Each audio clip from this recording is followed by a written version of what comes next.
What's happening, my peoples? I'm out here just chilling out. I was doing some work outside and I decided to make this quick video for you guys. I'm going inside for a little bit and then I'll pull down a list here of professionals in the sport of boxing who consider Canelo Alvarez as pound for pound number one in the world. How you guys doing? I'm what you need. For those of you new to my channel, I'm not only what you need, but I'm a channel here to help and assist you guys in the sport of boxing, give you some brief education in the sport of boxing where I can. That's why it's called What You Need. And right now we're just a little bit outdoors. We're gonna chill out a little bit outside. And beautiful weather, Caribbean weather. And I'm just gonna go through these names here. So, people who think that Canelo deserves to be pound for pound number one in the boxing business, number of trainers and a number of boxers themselves, retired and otherwise. We got Sugar Ray Leonard, who believes that Canelo deserves to be pound for pound number one in the world today.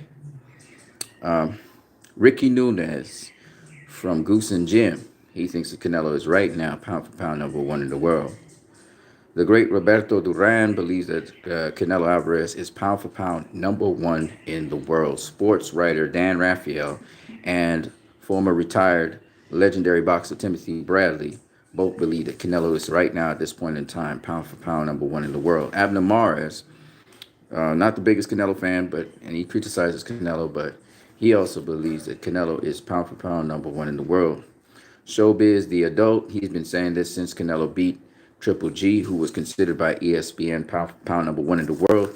He believes that Canelo is also pound for pound number one in the world. Okay, Showbiz the adult is not really a professional in the sport of boxing, but nonetheless, I included him. Danny Garcia believes that Canelo is pound for pound number one in the world, as well as Regis Prograis, who's been saying it for the longest while. Javante Davis and Adrian Broner are big Canelo Alvarez advocates and fans of Canelo Alvarez, as well as Devin Haney has been saying that Canelo is pound for pound number one in the world. We also have Leo Santa Cruz, who is also a critique of Canelo, but he believes at the present point in time, Leo Santa Cruz believes that Canelo is pound for pound number one in the world. Eddie Hearn, of course, believes that Canelo is pound for pound number one in the world, as well as Chris Mannix. They're both from the zone. Brendan Schwab, who's an MMA commentator, he believes that Canelo is also pound for pound number one in the world. Of course, Robert Garcia believes that Canelo is pound for pound number one in the world. Nestor Gibbs from the Boxing Voice also believes that Canelo is pound for pound number one in the world, as well as Jim Lampley. Andre Rozier, Danny Jacobs, former trainer and teacher and mentor. He also believes that Canelo is pound for pound number one in the world today, especially after he beat Danny Jacobs. He thought he solidified that. Carissa Shields believes that Canelo is currently pound for pound number one in the world. She also went on to say that Canelo keeps on learning from his mistakes and he's damn near unbeatable. She wants him to face Demetrius Andrade. Jeff Mayweather, always been a proponent of Canelo Alvarez. He also believes that Canelo is pound for pound number one in the world. Mikey Garcia also believes after Canelo beat Sergey Kovalev that they cannot deny Canelo being pound for pound number one in the world. Kathy Duva, after Canelo beat Sergey Kovalev, admitted that Canelo is right now the greatest boxer in boxing today, the most accomplished, and she believes he is pound for pound number one in the world. Abel Sanchez, after Canelo knocked out Sergey Kovalev, also believes that Canelo is pound for pound number one in the world. Coach Kevin Cunningham, the trainer for several fighters, including Adrian Broner and, of course, Devin Alexander and several other fighters, also believes that Canelo is pound for pound number one in the world. There are several other fighters like Deontay Wilder who also believe that he doesn't believe that Canelo's pound for pound number one in the world. He never made that statement, but he said that Canelo is one of the greatest boxers of our era right now. Especially, he was impressed with how Canelo beat Gennady Golovkin the first time. He thought Canelo took the decision over Gennady Golovkin the very first fight. He said Canelo landed the cleaner punches and had the better defense, and as a result, he thought that Canelo beat him. He said he was slipping the punches and stuff. You should see that interview that Deontay Wilder had. So that there are several other people. I'm going to do a separate video on. I'm going to do a separate video with you guys, just so you guys can see outside a little bit. I don't know if the stream will keep on going, but these are some of the plants in my home. and we try to maintain. So I had to move the plants out so they could get some rain. Today's been a nice rainy day, so I'm gonna show you guys around a little bit. My life is, it's wonderful. It's a great life. I'm not gonna lie to you guys. I have a good life. But anyways, back to what I was saying. So pound for pound, number one in the world. No Pal Boxalanos. Yes, this is Trinidad. Man, the country's beautiful, but it's got a little bit because it's they call it a first world nation, but it's still third world, I think, in terms of certain things. You see, in third world countries, it's not necessarily that they're poor. My country, we're filthy rich. We live off of oil and several other energy building products such as natural gas. So we're filthy rich. But the thing with it is that maintenance. We don't really put systems in place. There's a lot of, which certain governments are trying to stop it, but a lot of people have nepotism. There's a lot of corruption. There's a lot of maintenance problems. But now with the regime we have, they're trying to stamp down on that stuff a bit. Yeah, but it's a beautiful country, very colorful, very beautiful. It's a Caribbean country. I mean, you know the Caribbean's paradise. You come here for vacation and shit. We don't have winter, and it never really gets cold. It gets nice and cool, but never cold. So it's a great place to be. If you want to, Jamaica has some snow if you go up in the mountains, so you can get the snow and you can get the fall and that kind of stuff. But here, man, and we're right next to Venezuela, so the most beautiful women you'll ever find on the face of the earth are here. And just, it's a great place. It's a great place. I can't tell you how beautiful it is. Everybody here, I mean, even the people who are homeless here, they don't really they don't really have to be homeless, first of all. And second of all, there's no need for them. Like, they get everything. People give them money, food, all kinds of shit. But the place is, there are the downsides to the place when you have nice places like these. It's not like Miami, but because Miami, I think, is much more well kept. But it's like Miami. So we have a lot of Spanish people down here, come from South America. And then we have people from all over the world, Nigeria, from the Asian people from Thailand and Indonesia and Philippines, and, everybody's down here. Yeah. So, no Pal Boxalinas. I hope you having a good time, my friend. Yeah, it's a very beautiful place. This is just my yard, though. You didn't really see the country. Let me give you a little. I don't know if my internet can go this far. I should have really got a booster, a router, to boost that signal. But as you can see here, blue skies. It just rained. It's not very sunny, which is good. This is the neighborhood. I don't know if you can see the neighborhood here. Give you a little view. So we have brick houses and stuff. The maintenance of things, though, is not the best. But it's a very beautiful place. Very colorful, very beautiful people. People are they're not super duper friendly, but they're friendly. Like, people say hello and good morning and stuff, and they'll talk to another. You can just stop and talk to somebody, but you have to be careful, as in all things. But yes, this is the kind of place we have, and it's pretty laid back. Yet it's frenetic at the same time. Like, people are up all 2 o'clock, 3 o'clock in the morning. Things are going on everywhere. So it's it's not as laid back as you think, but it's also laid back. People love to party here. It's an island, so right now Carnival's around the corner next year, so people are gearing up for that. Plus, there's a Christmas, there's parang, there's all kinds of things going on all the time here. You'll never be bored here, unless you want to be.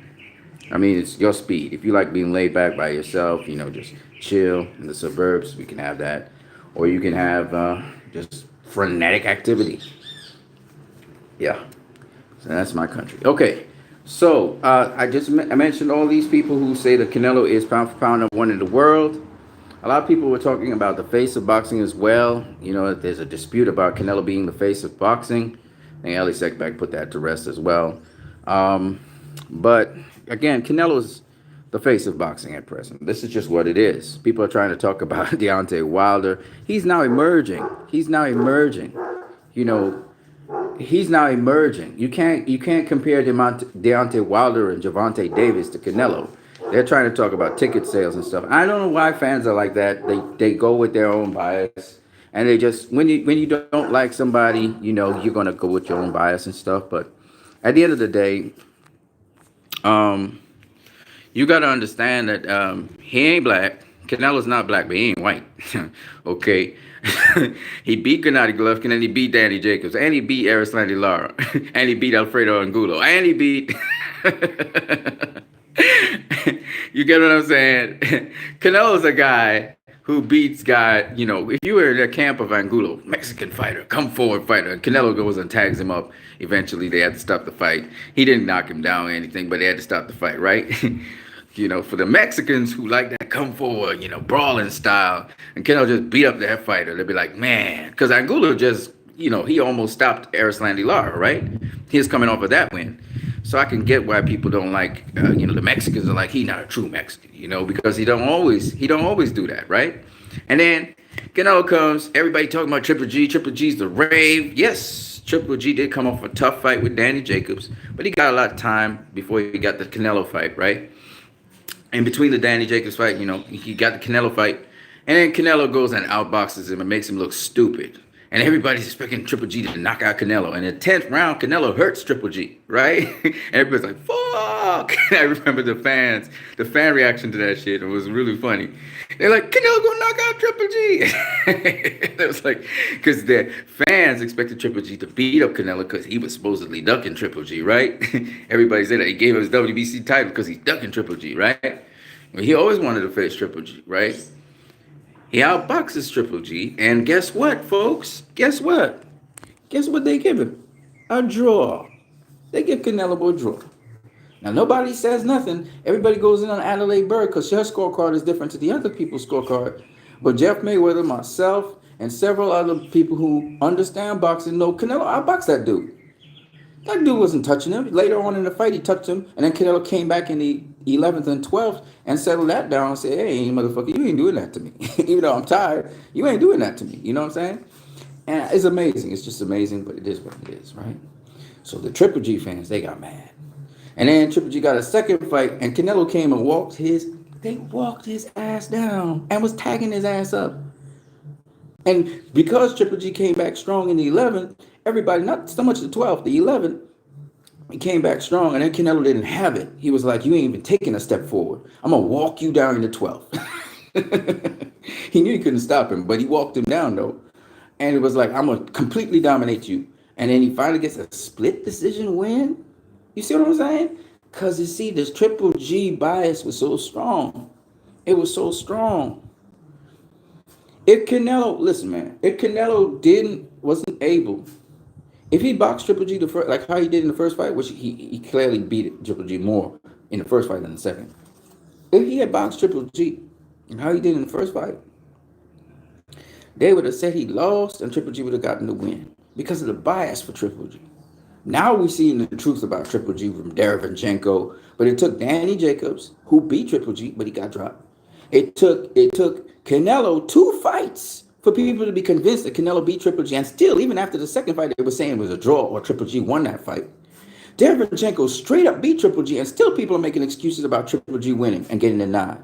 That's the kind of fanaticism because it's the white. He's white, and so the white public, even though they say he's not fully white, imagine that. Triple G's not fully white, but Canelo's white. He Irish. It's some messed up stuff we have to listen from boxing fans. But the white community was so Triple G conscious because HBO built that whole thing on Triple G. Then they was out of business because Triple G got beat. All right? And man, people hate Canelo for that. Lots of people. I mean, you see black boxers who hated Canelo for that, And I was like, wow. And they talking about Canelo can't get past the jab. The same thing they say about Floyd. Floyd can't get past the jab. The jab always gives Floyd problems. And the truth be told, Floyd always can get past the jab. He always can. Right? He might be able to beat you as comprehensively as he might beat another guy. But he always can get past the jab. And Canelo can always get past your jab. And he did it against Sergey Kovalev, just very systematically. Which leads me to the statement Sergey Kovalev's made. And we won't get to that. But we're going to do that in another stream. All right? We're going to do that in another stream. Because I thought Sergey Kovalev had merits to what he was saying, but at the same time, I do understand, like Showbiz the Adult, and I'm gonna do a reply to Showbiz the Adult because I think he hit the nail on the head. But even besides that point, I think there's some other points that people are not factoring in, which is why Sergey Kovalev said what he said, and he was being a little bit hyperbolic, but we won't get to that, right? But the point is, Canelo, all right, got this hate. And then when he beat Erislandy Lara and all the the black LDBC be arguing that Lara beat him and stuff because Lara set up his hands at the end of the fight and stuff like that. But Lara know he got his ass beat. He know that. He slipped supposedly in the eighth round, I think it was. And he got a busted eye. How you gonna get a busted eye if Canelo not touching you up? Not only to the body, but to the head. But they're not talking about that stuff. They're not talking about that. He was able to weather the storm of Canelo. He didn't get knocked out by Canelo. But that don't mean that Canelo didn't come back from behind and beat him. And these are the kinds of things we got to deal with. And the thing that gets me is people playing all this politics with boxing. And, Danny Jacobs. Oh, Danny Jacobs. What was the problem with Danny Jacobs for the Canelo fight? It couldn't be that he was weight drained because guess what? He didn't do the rehydration weight the next day. So he was perfectly fine. So you saying that Danny Jacobs was slow and sluggish? No, he wasn't slow and sluggish because Canelo was quicker than him. Y'all need to admit that stuff, all right? What's y'all excuse for Danny Jacobs? All of a sudden, Danny Jacobs not that great a fighter. He better fighter. And we all know this. He's a better fighter than Demetrius Andrade. No matter what y'all say, he got more skills than Demetrius Andrade. And Demetrius Andrade sharper, he's sharper and stuff, but he ain't better than Danny Jacobs. And that's why Demetrius Andrade don't want to face Danny Jacobs, and Danny Jacobs don't want to face Demetrius Andrade. But they should face each other. They should. Show me who's better. Now I know Demetrius Andrade got a hell of a resume. I've been talking this stuff since 2000 and what? 2015, 2016? No, I was thinking early this year. And think about this. Canelo faced both Demetrius Andrade this year. Don't talk about no Rocky Veland. That was last year. Danny Jacobs what he faced this year, and Sergey Kovalev is what he faced this year. Y'all can't even question Canelo's resume this year. You can't. Danny Jacobs is in his prime. Okay? In his prime. World champion. Just came off one of his greater wins of his career against Derevyanchenko, who we realize is the goods and should be world champion right now. Okay? You saw what Danny Jacobs did to Derevyanchenko. You see what Triple G couldn't do to Derevyanchenko. So Danny Jacobs better than Triple G. All right? But anyway, that's besides the point. The point is that he faced Danny Jacobs this year, and then he faced Sergey Kovalev. And we're going to talk about Sergey Kovalev fight. Because I was listening to A-Key Sports TV. I was listening to Showbiz the Adult. I was listening to Dante's Boxing Nation. And they're doing as if it's evidence that Sergey Kovalev threw the fight. And that's not what Sergey Kovalev's doing. But we won't get back to that in a minute. All right? We won't get back to that in a minute because I did my homework properly on this one. Right? I did my homework properly on this one. I'm going to have a very good answer for you guys in the next video. But until then, you guys can also check out my update in my post, how my body's looking, how I'm keeping myself in shape. I listened to 68, I remember 68 Scrapbook saying how I look like some crack addict and stuff. I'm going to say this to 68 so he understand. Just because you can't get abs like I got, just because your body ain't hard like mine, just because you feel I ain't doing nothing, because you see me shooting videos on the floor, not on the couch, because I ain't no couch potato. You see me doing that. Don't mean, right? It don't mean I ain't working. Yeah, you can't get abs. You say abs so hard to get. Okay. Don't be jealous of a ninja. Don't be jealous. Work hard. Ask me how I get my abs like this. Because I do things and I have a certain diet to get myself in this kind of shape. And the only reason why I'm so defined as well is because I'm also cutting weight. All right? I'm cutting weight. I'm 165. I'm staying around 160, 165. I'm trying to get it down to 154. I follow what Clarissa Shields be doing. I don't use dough and bread. I don't use flour. I don't use sugar. Okay? I get my sugars naturally from fruits. I use turmeric.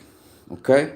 I use seasonings when I'm seasoning my food. I still eat plenty. Sometimes I eat 3, 4, 5 servings of food. I can eat a lot of food because my body dispenses of that food. Sometimes you got a lot of stuff stuck up in your intestines.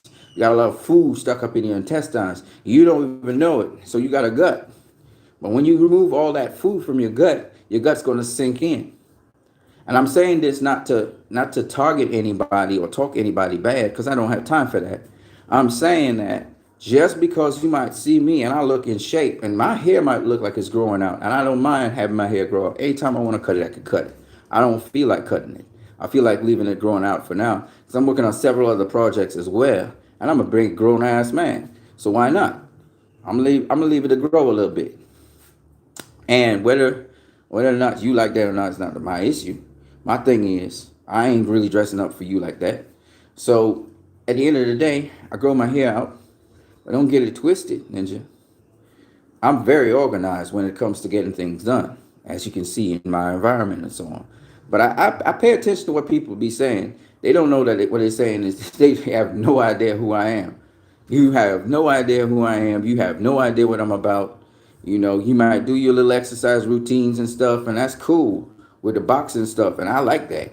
I want to do some of that stuff too, getting my balance, especially the balance to keep in balance and shit like that. That's really cool. Sometimes I go up on a board and I use a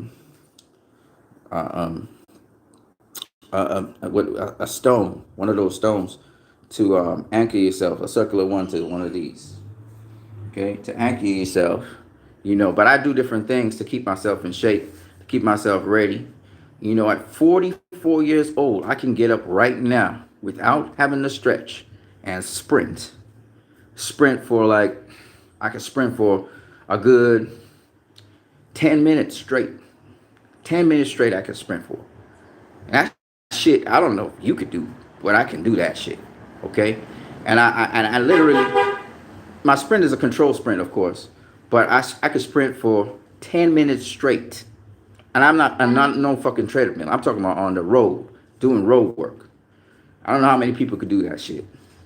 That's how fit and that's how in shape and that's how healthy I'm becoming. I'm getting more and more healthy.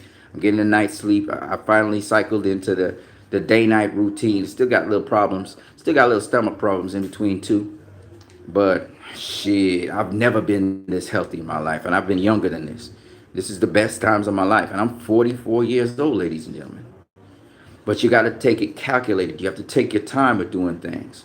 I haven't been showing you guys my stage by stage progress as to what's happening body wise and what I do outside of video times, but don't get it twisted. I've been putting in work. I'm not doing boxing. Every now and then I go into a stance and I throw something just to kind of get my body to feel like I'm doing something boxing wise. But in terms of health and fitness and that kind of stuff, yeah, I'm working on that shit. I keep my game on, you know. And the more I do ab work is the more the muscles tone up, and I get toned up even more. All right. So you guys can check out those pics of my progress and my weight. I'm 165 right now. It's not bad. I'm 5'10", 165 pounds. I consume mostly protein. I'm gonna tell you guys this: use selenium. Selenium's good for you guys to keep you away from things like cancer, diabetes, hypertension. My family comes from a family that has cancer, diabetes, hypertension, nervous problems. They got all those things. I have none of them. My hands don't even tremble anymore. Once upon a time, my hands used to tremble. Look how calm my hands are. They still tremble a little bit. And it's crazy, man. I can't tell you guys what I came back from. Serious abdominal problems, serious pains. I used to, once upon a time, I couldn't even move. There was another time where I get these tremendous, I couldn't breathe and all of that. That was in 2017. I was in a mess, man. My body was wrecked. But just by going outside, breathing fresh air, moving around, and using things for my intestinal system. There's a lot of times when you guys have no idea. Your intestines can affect your emotions, your fright, there's just a lot of things that go on with this part of your body. So when you can get a flat stomach, it's great. And even if you have a little baby fat on the sides, there's nothing wrong with the baby fat. And even if you don't have defined abs, that don't mean nothing. It's just make sure your stomach is flat. Don't let it protrude forward too much. It's good when it's relaxed that it's protruding forward a little bit. But Don't let it protrude forward too much. And as it, you know, for the people who are active and they're athletes, and you want to get your abs down, check out my dude, Mike Rashid. Mike Rashid. Check his channel. He gonna talk to you guys about the ab work. Now, ab work at first is very laborious. It's very painful, but it depends on what kind of ab work you're doing. Remember, you're not working those muscles all the time. Another thing you can do that's very simple for ab work. Now, some of you guys, your stomach's already protruding forward, so the muscles are extended. But one of the things you can start doing, I'm gonna demonstrate, right? So these are my abs, right?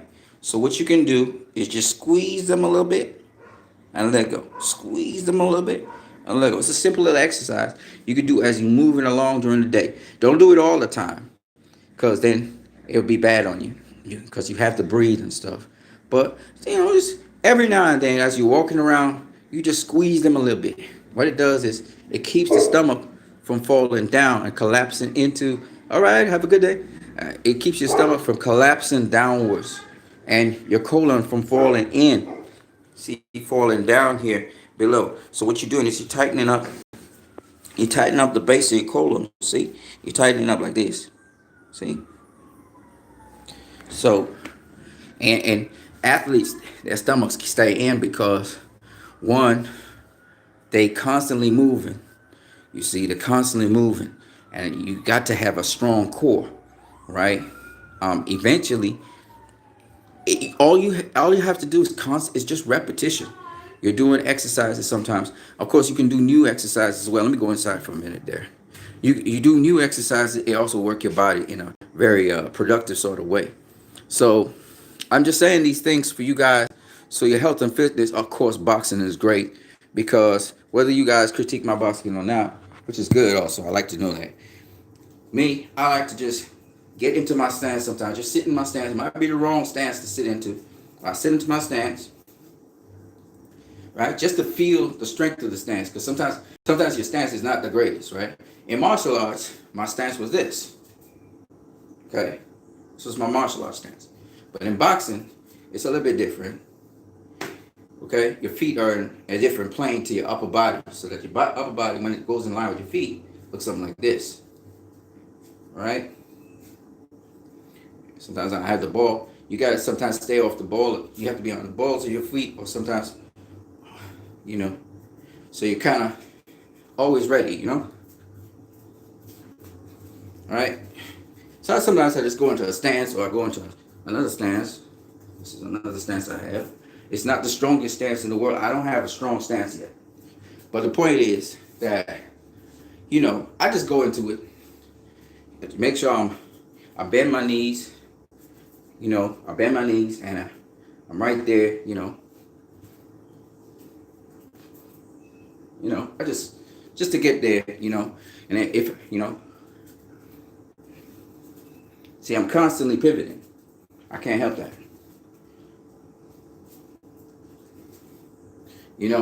So, just be doing that. Just little things, not necessarily correctly, but you're just doing them just to get your body to feel that movement. Because there's a lot of energy. You in the boxing ring, you really are, truly, you are expending a lot of energy. A lot of energy. And it's good to stay relaxed as much as possible, because your feet are moving, your arms are moving, your whole body's moving.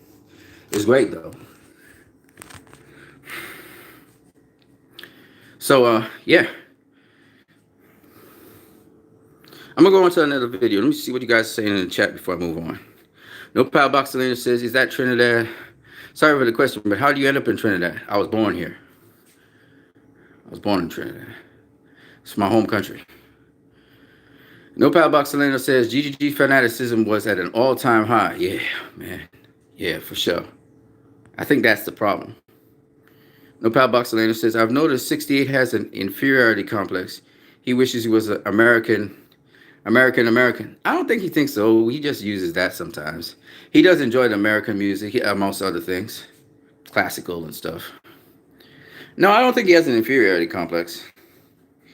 He talks sometimes from an emotional space, which is all fair and good, because we all are emotional beings. So I prefer he talk from there, especially as a person who's artistic, someone who has art in his bones. I would expect that from him. I do talk from an emotional place as well sometimes. Very rowdy in my videos. But I'm always arguing a point. I'm not just calling people names. I'm not just because I don't know people like that. So I argue points more than who the people are and their personalities and all that shit. I really care about that. I'll just stick to. I'm like Al Heyman. I try to stick to boxing. I will sort of slightly insult you based on. I will insult you based on boxing. Like I'm gonna say, man, you don't know shit about boxing. Or I may even point out a truth about you that I find inconsistent. But for the most part, I keep it boxing. So when people try to talk about my looks and stuff, you know, I don't really care because it's like I don't care. I mean, as a guy, as a man, looks are not that important, especially to the ladies. So what does that matter? What does it really matter, right? So I don't care about how I look, particularly in that respect. Like nobody could really insult me because I've seen some damn ass ugly looking niggas or ninjas as they call them, and they be. I'm talking nigga or ninja in terms of people. Period. Like white, black, doesn't matter. Mix, whatever. I've seen some ugly motherfuckers, and they be with some woman, and I'd be like, "What the fuck happened here?" You know what happened, but we all know what happened. But hey, the point is, looks don't mean shit. What might look to you like ugly might look to another person like beautiful, and that's the point, right? And I'm not going to get into like I could get into. Trust me, I got ammo to burn. If I wanted to insult someone, right, it'd be very easy, right? Because the very insult that they throw at me, I could throw right back at them. The same insult. That's how I am. I can insult the same insult a person throws at me, I could throw right back at them so easily. And they will feel horrible. Because it's gonna be true. Because most people, when they throw insults, they're really projecting their insecurities onto someone else. That's just a science. You need to know. So usually, if you throw an insult at me, all I do is boomerang it back at you and your history. Because that's your insecurity right there that you're trying to insult me with. See how easy it is? So I'm not into the business of doing that. Just I was very good at it when I was younger. It used to cause me to get beat up. It caused me to get into fights, and then I had to fight people and hurt them. So it never worked out well because I cried when I was younger. Big, I was like 18, 19. I beat the shit out of a person, and then I turned around and cried after because I didn't like that. It wasn't a part of me. I'm born in 1975. I'm born February the 14th. I'm a Valentine's child. My purpose is to spread love in the world. So I don't feel good when I don't spread love. When I hurt somebody real bad, it really hurts me bad. I feel terrible. So so it's one of the weirdest things. So even going into this boxing thing, I'm aware of that. I'm aware of the side of myself that actually can be horrible. I could be horrified. If I suppose I kill somebody in the boxing ring, I could become horrified by that. But I'm beginning to accept what it is that I'm getting into because when you're getting into something, you know exactly what it is because your intentions, your mindset, and everything needs to be in line with that. You cannot go in there into that boxing ring thinking anything less. You have to be able to protect yourself at all times, understanding your opponent is coming to kill you. You have to think like that. It's a gladiator sport and can happen. So you need to protect yourself at all times. And then on the other hand, you're going into that boxing ring. God forgive me, but you're going into the boxing ring not just to hurt that guy, but ultimately, if you can kill him, you are going in there to kill him. That's the mindset you have to have. You're not looking to kill people, but in this extent, you're trying to hurt the guy as bad as possible. That's what you're going to the boxing ring to do. Now, if you got the skills to just outbox a dude, or you don't have to, and you have other options, you'll do it. Like Floyd, he didn't. You could see he could have taken another guy. He could kill. He could have hurt the guy. He could have gone for the kill, as we call it, but he didn't. So, but that's the mindset you have to have if you're going to go into that ring. You got to go in there, kill or be killed, baby. Kill or be killed. You got to have that intention. So, it is what it is. I mean, You're not gonna throw. When they say mean intentions means you're trying to kill the other guy. You're not trying. You knock his head off, mean kill him. Knock his head off his physical body. That means he's gonna be dead. Decapitate him. And it's not a joke. When they say them guys throwing bombs in there, yeah, they're really trying to hurt each other to the extent that somebody gets comatose, somebody's dead. Okay, that's boxing. Now, do I appreciate? Do I condone that shit? Not necessarily, but that's what it's about. It's a blood sport. Now, the mentality is that whether it boils down to that. When you insult somebody, you're looking to kill them. You're trying to kill their persona. You're trying to kill them. That's a verbal way of hurting somebody. It's not just hurt them you're trying to do. You're literally trying to commit murder. Think about what I'm saying. I know it doesn't, but it stems to that point. It's that degree of stuff. So that's what boxing's about. So I have to have a certain mentality going into that ring. And that's what you saw. That's what you guys saw with KSI. KSI did not go in there to take any prisoners. He was going in there to kill Logan. He was going in to body Logan Paul. He was not playing. You just listen to his mindset. Listen to how he was talking. Logan Paul, on the other hand, he didn't have that killer mindset. He wasn't going in there to kill or be killed.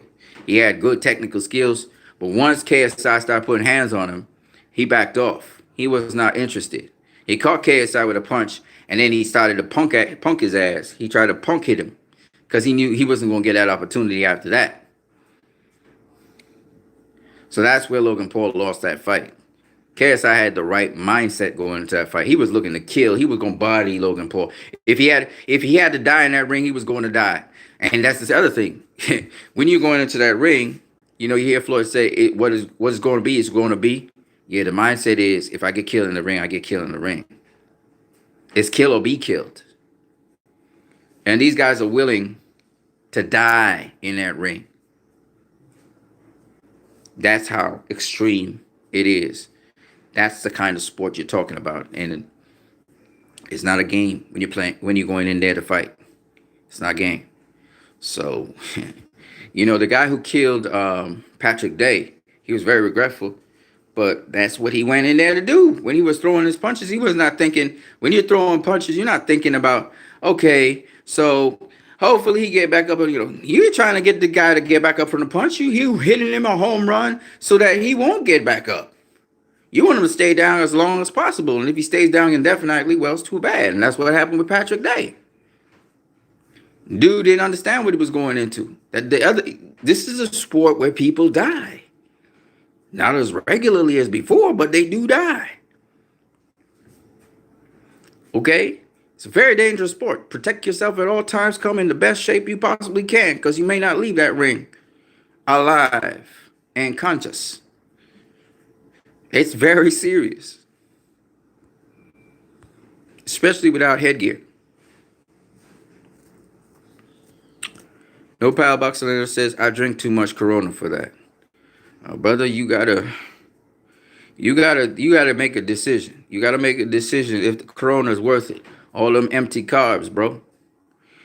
You like the taste of Corona. All you gotta do start.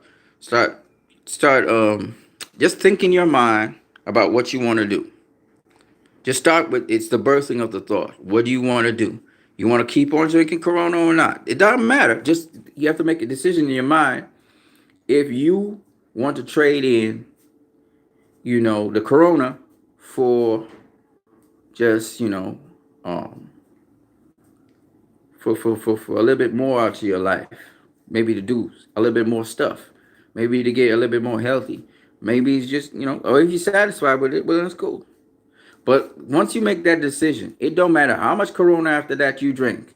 You're going to slowly start to move away from the Corona and slowly start to move towards the lifestyle that you really desire and the body that you want and the health that you want.